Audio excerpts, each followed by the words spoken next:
Aravind, your take on the topic today?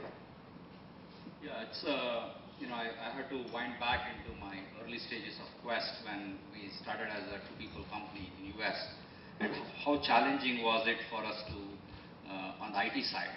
The first day we ended up spending $45,000 to buy a software, a desktop, an SGI Silicon Graphics machine. Spent $20,000 out of our credit cards. So there is no way. Today if you were to do that today, most probably you can do that on the cloud. You don't need to really own such a high powerful computer yourself, but it could be available through Amazon, cloud service, whatever that computing service, AWS, whatever they call, and software could be leased hour basis. So that actually brings the barrier down in my view.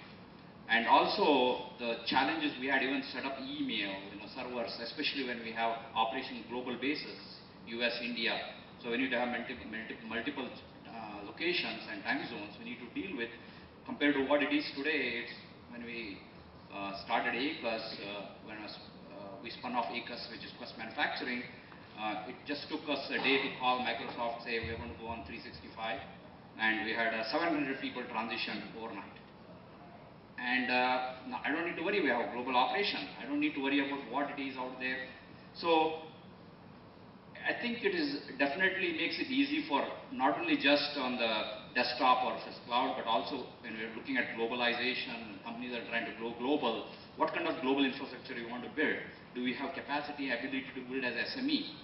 That's the question also we need to ask. That brings a different perspective, because you mentioned about capital cost. And I remember in 2004, 2005, Quest was 700 people. At that time, our revenue was $20 million. I remember about $10 million was a fixed asset. Out of that, 90% was software.